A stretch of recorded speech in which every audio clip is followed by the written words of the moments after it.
Hello everyone.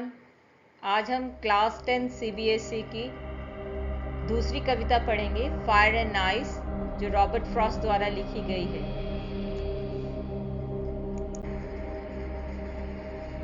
आइए अब कविता को पढ़ते हैं।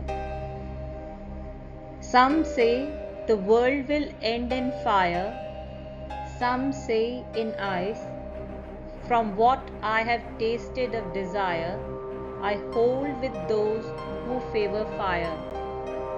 But if it had to perish twice, I think I know enough of hate to say that for destruction, ice is also great and would suffice.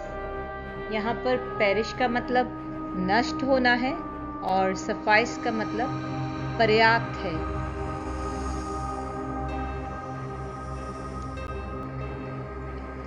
अब इस कविता की अर्थ को समझेंगे।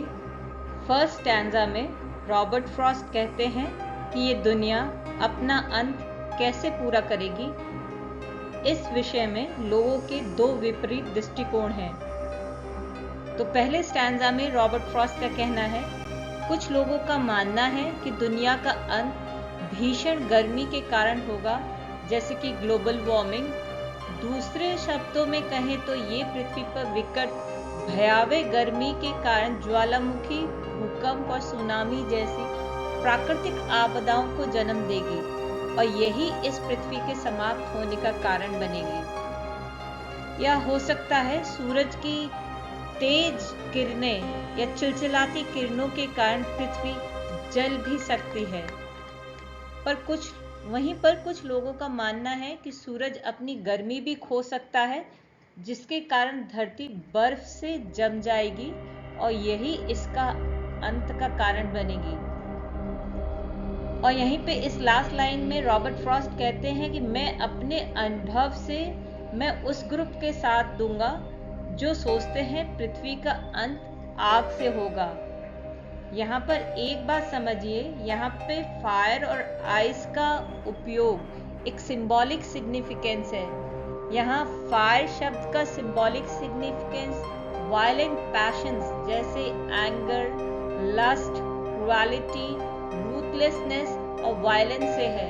दूसरी तरफ आइस का संबंध ईर्ष्या, घृणा, उदासीनता और सेल्फ सेंटर्डनेस जैसे इमोशंस से है। माना कि दोनों ही ऑब्जेक्ट कॉन्ट्ररी या विपरीत नेचर के हैं, पर इनमें अत्यंत शक्ति है या इमेंस पावर है, डिस्ट्रक्टिव पावर है, जो पृथ्वी का विनाश कर सकती है। वहीं सेकंड स्टैंजा में देखेंगे कि रॉबर्ट फ्रॉस्ट अपने विचार पर अडिग हैं या तो अटल हैं। वो कहते हैं कि पृथ्वी का अंत तो निश्चित है और फायर या आइस ही इसका कारण बनेंगे। फिर वो कहते हैं कि माना कि ग्लोबल वार्मिंग एक रीजन है पृथ्वी के अंत होने का, पर ये बात भी तय है और किसी से छुपी नहीं है कि लोगों में अब वो इमोशनल अटैचमेंट भी तो नहीं है। वो सोचते हैं कि लोगों ने आपस में स्नेह, प्रेम, दया, सहानुभूति जैसी भावना ही खो दी है और अपने हृदय में ईर्ष्या और घृणा जैसे घृणित इमोशंस को जीवन का आधार बना लिया है। आइस की तरह लोगों के दिल में आज इतनी घृणा और ईर्ष्या जमी हुई है कि वो पृथ्वी के विनाश का संभावित कारण बन सकती है। और वहीं पे कविता के अंत में ये कहा जा सकता है कि इस बात से कोई फर्क नहीं पड़ता कि फायर और आइस में से कौन सबसे पावरफुल है या कौन शक्तिशाली है। ये दोनों ही विनाशकारी तत्व हैं जो पृथ्वी को अपने अंत तक ले जाने में सक्षम है। अब हम इस पोइट्री की लिटरेरी डिवाइसेस को पहचानेंगे। पहली है एलिट्रेशन। उसका एग्जाम्पल है, सम say the world will end in fire. इस लाइन में एस और डब्ल्यू साउंड्स रिपीटेडली यूज हुए हैं एक म्यूजिकल इफेक्ट देने के लिए। दूसरी बात ध्यान रखेंगे कि ये वर्ड के बिगनिंग में यूज हुए हैं। और दूसरा एग्जाम्पल है I hold with those who favour fire. यहाँ F syllable beginning of the word में 2 बार रिपीट हुआ है। दूसरी लिटरेरी डिवाइस है एजोनेंस। एजोनेंस वो लिटरेरी डिवाइस होती है जिसमें वाउल साउंड्स का रिपीटेडली प्रयोग होता है। For example, but if it had to perish twice, यहाँ आई सिलेबल का प्रयोग इफ और इट में किया गया है, इसीलिए वो एजोनेंस है।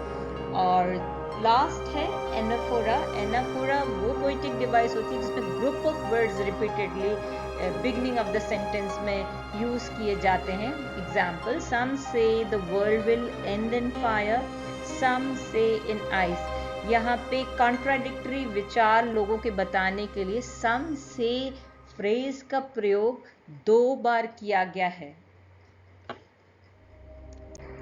आखिर में हम इस पोइट्री की मैसेज को समझेंगे, जिसमें रॉबर्ट फ्रॉस्ट कहना चाहते हैं, इंसान को मानव जाति के भविष्य के लिए नकारात्मक और विनाशकारी भावनाओं को नियंत्रित करना पड़ेगा, तभी वो दुनिया को बचा सकेंगे। थैंक यू बच्चों, थैंक यू फॉर वॉचिंग। अपना ध्यान रखिएगा।